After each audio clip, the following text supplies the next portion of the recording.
I'm sure there's going to be more to this than a snap, but this is how it's going to look.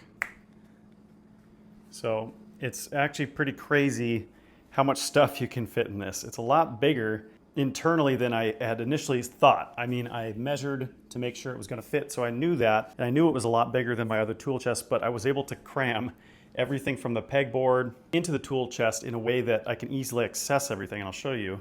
So it just really cleared everything up here. Since I was able to take down the pegboard, I don't need that anymore. I'm gonna repaint this, get this all painted up, so it's gonna look a lot cleaner in here, but super happy with this tool chest. I'll show you how the drawers work. It's got a nice big top drawer here. This is all the things that I'm using on a daily basis. Each drawer can hold, I think they say, up to 66 pounds. So this thing can take a lot of weight in each drawer.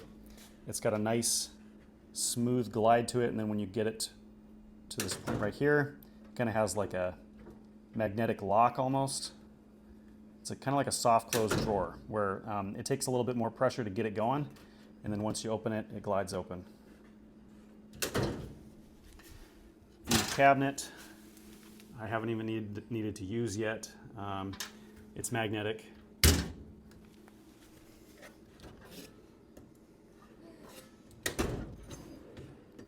Just so much more space now.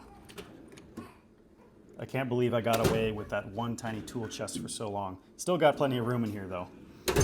Even with all that stuff I consolidated from the pegboard, still lots and lots of room.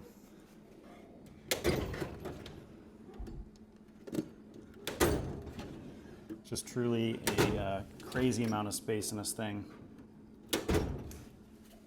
Nice big casters that rolled into place here really easy, and then if I need to take it out and use it like a workbench, I can just use the grab handle here, unlock the wheels, and it'll come out nice and easy. So super impressed with this Garvee.